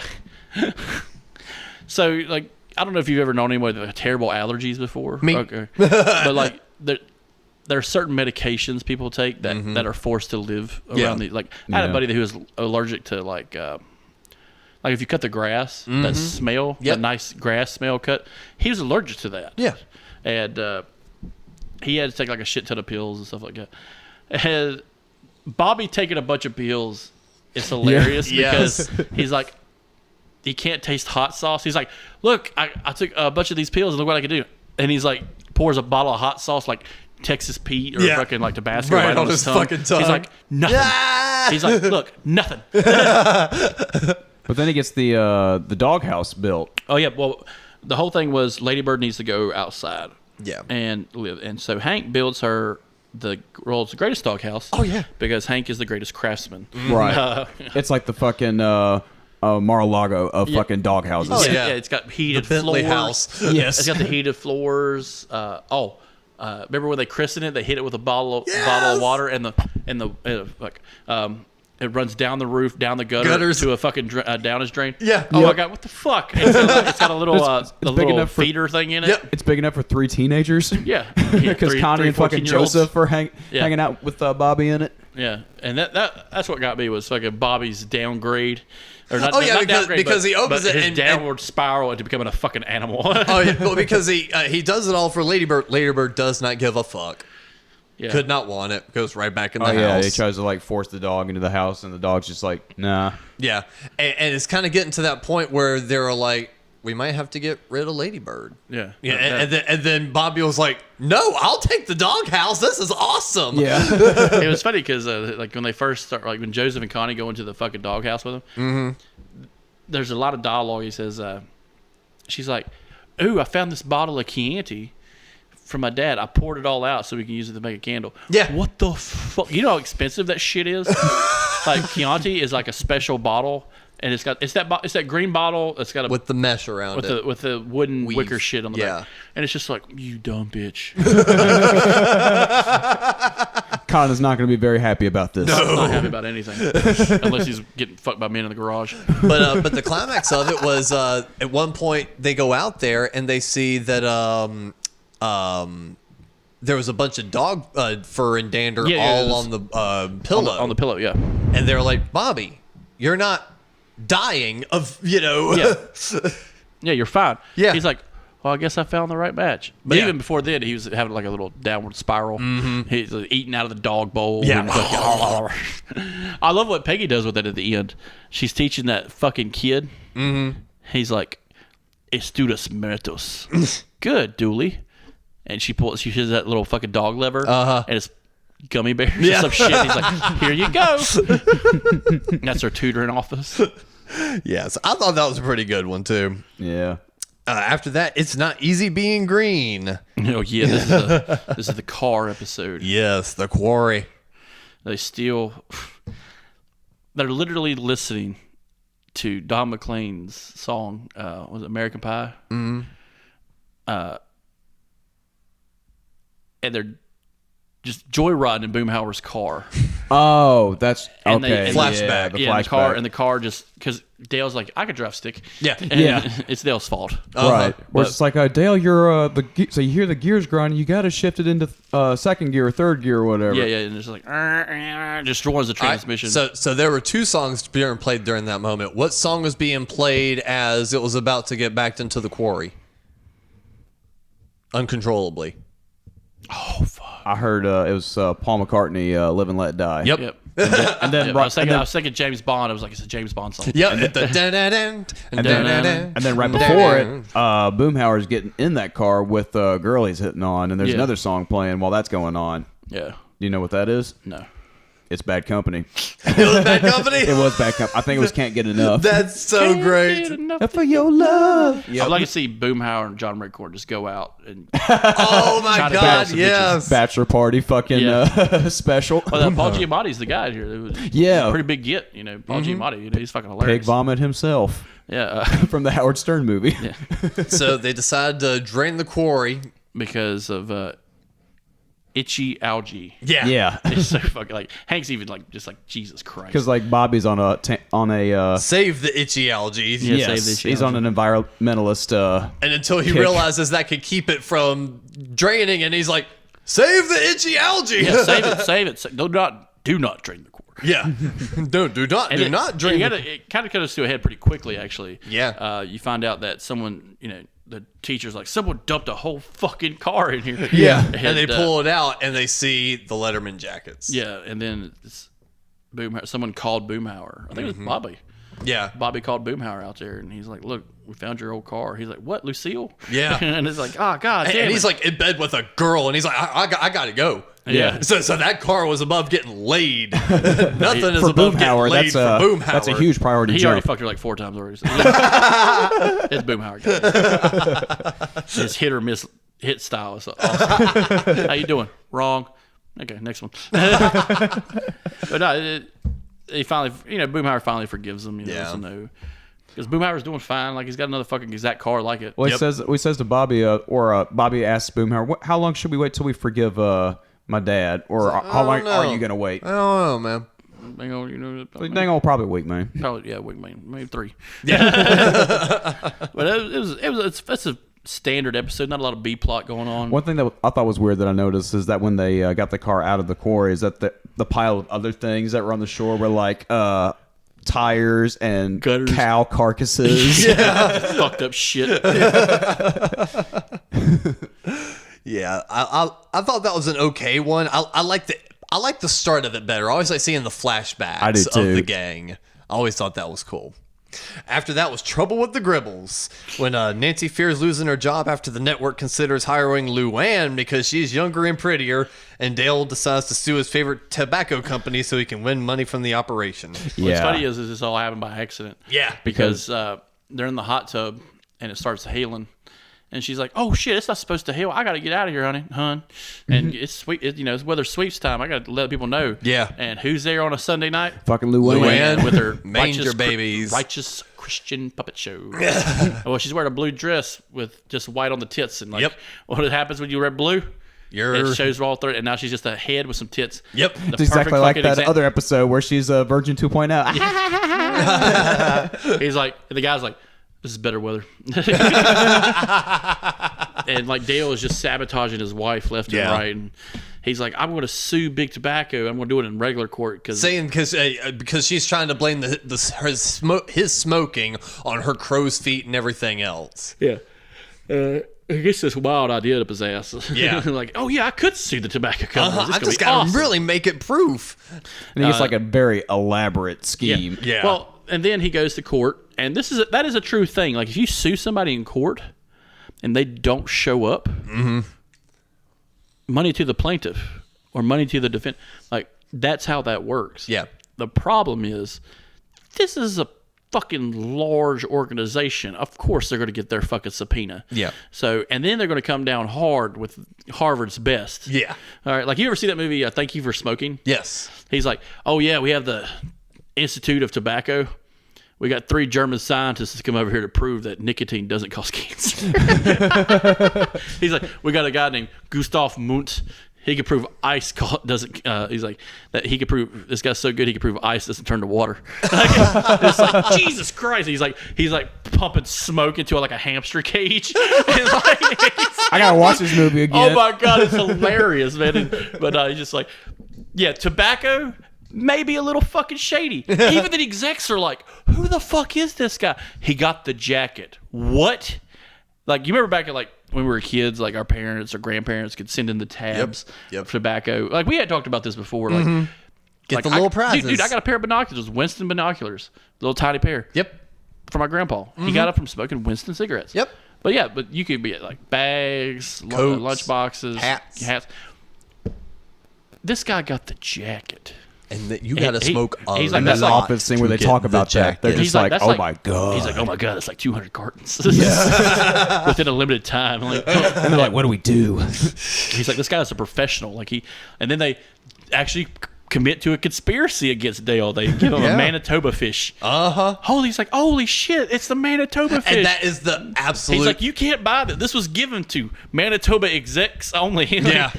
And talk for talk. I was gonna say, but then for Dale, finally, out of all the times he loves going all conspiracy theory, he finally gets one. He's like, oh my god, I'm being wired. He's like, I'm trained for this. He about tackles Hank. Hank, they bucked my house. Because he's over at Bill's, right? He cranks the fucking radio all the way up. Yeah. Well, it's like he cranks it up, tries telling him, and you hear Bill go, "What?" And then and then he starts yelling over the music, and you can still barely hear it. He's like, "I can't hear you." He just turns off the radio and then yells everything again. But yeah, he decides to sue the tobacco company. They show up, and he represents himself. Yes. Yeah. And then proceeds to have a mental breakdown in court where he's questioning himself. And then somehow Rusty Shackelford gets brought up. And like, But he has a very tender moment with Nancy. his wife. And then like the tobacco company's like, look, he's bought more cigarettes than we could take off of him. Like, you know what I'm saying? Like, he's probably funded like holiday parties just to provide himself. Yeah. So we're good. Yeah, we're good. As long as he doesn't sue, we're good. Which is rare, but he's fucking awesome. Great episode. Great Dale episode. Yeah, I like a good Dale episode. And after that was Hank's backstory. Oh yeah, diminished gluteus syndrome. I feel this one. You should. No, I genuinely have. I don't know the how you're Hank sitting in Hill that chair. ass. I don't know how you're sitting in that chair comfortably. I'll be completely honest. When I do sit, I do feel my tailbone. Well, like exactly what Hank was talking about. As Hank says, Why do you think our folded chairs have fucking pillows on them? or as Hank says, my orthotic. Yeah, That's what you need, an orthotic. I would never wear a fake ass, fake ass. but You have to buy new jeans. get them sewn in. Just a little extra. I don't know. I pad. think Raina might be like, God damn, what happened to you? You thick. You've been eating pizzas with Cap and Chris too much. But yeah, Stop eating whole pizzas. you guys tell me what to do. Stop going to Tipsy Burrow all the goddamn time. I had Tipsy Burrow yesterday. Oh fuck, I wanted that tonight. Hey, I'm not above it. Chimichangas again? Why not? Fuck it. But this was an interesting one because Hank actually goes for it and he has to get over the vainness of it. Yeah. Yeah, I will say this: it is fucking hilarious. Like, It's all for a lawnmower riding competition. yeah, the mower race. I think what I thought was funny about it is like I've never actually been to a support group. Like I've been to a few just to see what they were like. Yeah. Especially being on dialysis, Right, stuff, which is a right. mental beatdown. Oh, absolutely. But the guys in his fucking support group are hilarious. Oh, yeah, they're great. Because Hank becomes prideful of his orthotic. Yeah. And Yeah. He's like, look, this isn't, we're good. Because they support him. He's like, they messed with your fucking prosthetic. yeah. That's fucking bullshit. Yeah. And they're like, you want us to go kick their asses? Yeah, exactly. They're like, we will kick. He's like, he becomes that, and because he has a support group, because he has someone backing him, he becomes prideful and says, a little too prideful. And he says, how about I put diminished glutes on the side of my thing to let people know this is a real thing. And one guy's like, if you do that, we'll kick the shit. We'll fucking cut your tires. Yeah. If you do that shit, we'll cut your fucking tires. Yeah, he's like, don't you do that. So when Hank gets comfortable with something, he wears it on his sleeve. Yeah. And they rejected him for a while, but then fucking Dale. Well, the race starts, and he had Octavia hook up some octane of some kind to the lawnmower. And what was the song that if was Ken used? Osborne is not Dale Gribble, especially with the story you told last week on Something Good For You. What's the song that's being played during the race? Oh, God damn it. Got me. You don't remember that one? Flirting with Disaster. Nope, it was Green River, Creedence. No. Green River. I could. Oh, you're right. There was another one where there was some fucked up shit going on, and Flirting Disaster was being So there's played. still 6 more seasons at least. Oh yeah. I just remember the there soundtrack for The soundtrack for fucking King of the Hill is 99.7 The Fox. Oh, yeah. Sans the Metallic every now and then. And no doubt. And But no yeah, doubt. but motherfucking Dale, he goes by and fucking like pops one of his cheeks. Oh yeah, he pulls out a fucking little switchblade. That affects his driving too. It's like his steering's getting a little off. And he has to take the corners high and all that shit. He can't go on the inside because and eventually pops his other one. Yeah. But then And- a support group shows up and tosses him some ass. oh wait, take mine. Yeah. And he gets back. He fits back in and wow, he going to. But he lose. He doesn't win the race, but he finishes. Yeah. Because Dale's fucking lawnmower blows out because he fucking hooked Nos Yeah, up to it. because He's like, Dale, "Fifth place, because Dale's like, I'm not gonna win, but turns around, he's like, but I can still beat Hank, Hank. and that's better than winning first place. Yeah, anything's better when you're beating Hank. Yeah. And it's fucking hilarious. And then they need to show like after what happened that where they're all just kicking the shit out of Dale because now there's 4 guys in Howland County that know who the fuck Dale is and where he lives. Everyone's willing to kick his ass over that. No squirrel tactic to dodge out. Okay, no fence can get far enough. It doesn't even matter if you're a hamster girl. Yeah. Nice segue. Oh yeah. To the funniest, as someone who was born with like a shit kidney. Yeah. This is fucking hilarious. All right. Kidney boy and hamster girl. I was on dialysis. I've lived with one kidney. I'm living with another one. Yeah. But despite all that, this shit is fucking hilarious. I would never tell somebody something's not hilarious when it comes to kidneys. Yeah. It's fucking hilarious. You kidding me? Yeah.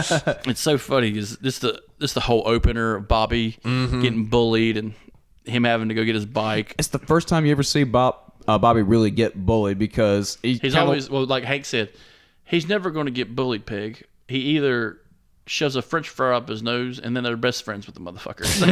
exactly. Well, it's kind of what happens in this too for a minute. Yeah. Yeah, he's like, stop, I'm disabled. Well, because he gets trapped into the high school parking lot, and then the security guard thinks that he's a junior. Or, like Freshman. a freshman. He's like, it's okay. First days suck. You know what you got to do? Oh, fuck. Just close your eyes, or is it look down at the floor? No, what was it? You got to puff your chest out like a gorilla. Yeah. I watched it on a nature show. But he becomes friends with the popular jock kids, which is hilarious. In the high school. In the high school, the seniors of all people. Yeah. And they're like, he's like, actually, I'm your age. I'm just shrunk because My kidney or whatever. Yeah, and he pulls a Gary Coleman. That's why Gary Coleman's so small. Yeah. He had a bad kidney. And it does Okay. it does affect your growth, which for some people, yeah, it probably does. I'm Right. 6'2". Yeah, I was going to say, Like- it affects you in the opposite way. Yeah, like, am I supposed to be like 6'8"?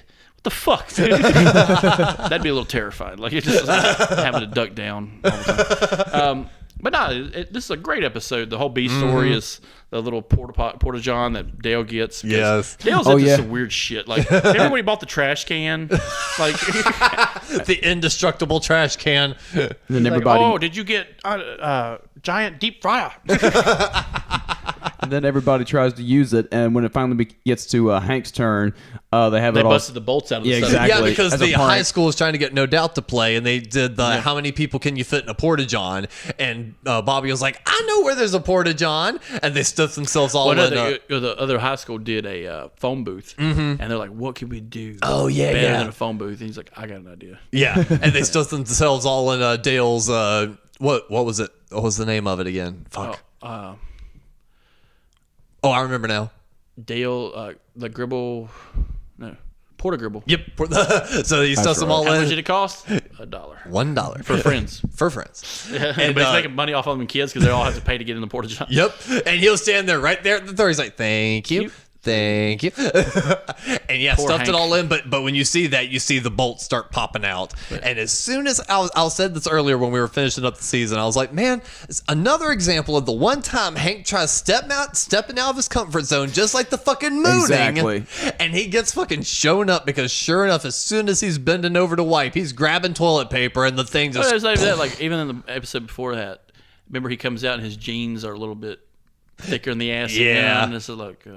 Like even the guys are like, God damn, Hank, got a thick ass. You've been having a little bit too many milkshakes. Yeah, got a sickness for the thickness. But no, I just love this because Bobby's like, Connie, I can take you to the high school prom. Yeah. She's like, I want to go to the middle school prom. And he's like, God damn it, woman. He's like, just pretend you have an illness. And he makes up this whole fucking fake ass illness that she has a tail. Yeah. They went to hospital camp. What the fuck is that? It's not like a cat. It's not a tail like a cat, but like a hamster. Yeah. Like a little, and they like look at her. Which, for I will say, 18, 17, 19 maybe high schoolers looking at a 13-year girl's ass. That's a little It's not a odd. good look. No. Not a good look. Not really. Couldn't do this live action. Just saying. Thank God it's a fucking cartoon. Yeah. But it's fucking hilarious, man. And they do eventually go to the prom. Yeah, but they do find out that the kids were lying. Lying. And which was funny is those guys do give him tickets to the prom. Yeah. He comes with Connie because hers got ruined, basically. Yeah. Because he took 8 fucking water balloons to the face. Yeah, because they find out and they're like, all right, screw you guys, and gets water ballooned and all that shit. But then they were like, hey, sorry for being dicks. You did help us win. Here you go. Which is pretty solid, I thought. Yeah. And that teenage love triangle between Connie, Bobby, and Joseph continues because Joseph's all in on Connie. Yeah. But Connie's still like, I'm Bobby's girl. Yeah. But she's so loose and cheap. The No Doubt plays, and you hear all the fucking classics that I was telling you guys. What Don't speak. Yeah. That shit. I was last time I heard that song, which I will say, that's pretty fucking awesome. That's who they got to special guest. because that was huge. That was a big deal This in is that time 2001, period. man. This is back when No Doubt was still Gwen Stefani and those 4 dudes, and she was fucking one of them at the time. Yeah. Not her and 3 little Asian chicks singing about bananas. It's like this is. I will say I do enjoy their music. They Don't Speak's a good song. They that Don't Speak. That's a good song. There's a lot of deep shit in that fucking song. Yeah. when you find out what that song's really about, it's like, God damn, Yeah. poor bastards. Right? That's like Stevie Nicks type fucking Fleetwood Mac type song. You know what I'm Right. saying? Oh, we're gonna sing about cheating on each other. Yeah, but the very end it was cool because when the guys were giving them the tickets, they were like, and No Doubt's expecting Kidney Boy to be there, so you better act right, because basically telling hey, you better still play the part, and No Doubt gets a note. Well, it all happens. He's like, hey. Because not everybody in the high school knew who the Kidney Boy was. Yeah, 'Cause exactly. Bobby's popular, but he's not that popular. Yeah. And he's like, "Hey, are you the Kidney Boy?" He's like, "Nah, he died." Mm-hmm. But he didn't even say he died. He's like, "Oh no, he's gone." Yeah. And they're like, "Oh, Kidney Boy died." And they're just like, "What the fuck?" And somebody writes a note and it's like, what the fuck kind of administration runs this school? Right. To let a wild ass rampant rumor start that there's a tiny little China little man who's 18 and has kidney trouble dies. I know, and doesn't, it's like- it doesn't immediately be like, hey, I don't recall getting a kid in here Yeah. who has severe medical problems. Yeah, because the fucking principal and that's shit the is first just thing like, the fucking administration goes for is like, who the fuck in here could die on my watch? yeah, because That's the the- principal is helping them get this shit done, and he's like filming Bobby and helping them out with all this shit. And Conklin. yeah, Yep. Yamanashi. Conklin. But no, Dude, I remember y'all went to high school. Or did you? Go to high school? middle. I did middle in public But school. those those assemblies and shit that happen all the time. Yeah. A shit ton of them. It's just like some fucker making some noise, just being a dick. No, I missed like the whole groups. public high school experience. I wound up doing elementary and middle in public.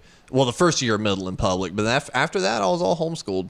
A lot of times we would have somebody that was Miss something Crockett County or some shit like Yeah. that, and they'll talking about giving some inspirational speech to kids about you can do this, be like me because I win pageants, and then here's me singing Desperado by the Eagles at the end of it, that kind of Fuck shit. the Eagles. That is so Tennessee. It is That is right. fucking that's Right? how I would behave. Welcome to Crockett County. Guess where we got our name? Exactly. Tennessee pride, baby. Go Vols. That's it to a T. Well, season 5, where does that land for you guys? A solid season, or I think Oh so. yeah. Oh yeah. They're like season 4 and season 3 are like my favorite, but this is a close second. Yeah. Because just some of the stuff in it is fucking hilarious. The guest stars make it and break it. Quality jokes. So even though We were kind of like poo-pooing it at the beginning, but then after going there's through some, all like- of it, it's just like, you know what? It wasn't so bad. but other the than- cracks started to show. This is when like people started hating Peggy-centric episodes, and Bill-centric episodes. It's like there's only so much sad sack bullshit we can get from one character. I know. But he does do better later on. Yes, I like what they do with Bill later, but they did make Bill the punching bag a little too much for a few seasons. Yeah.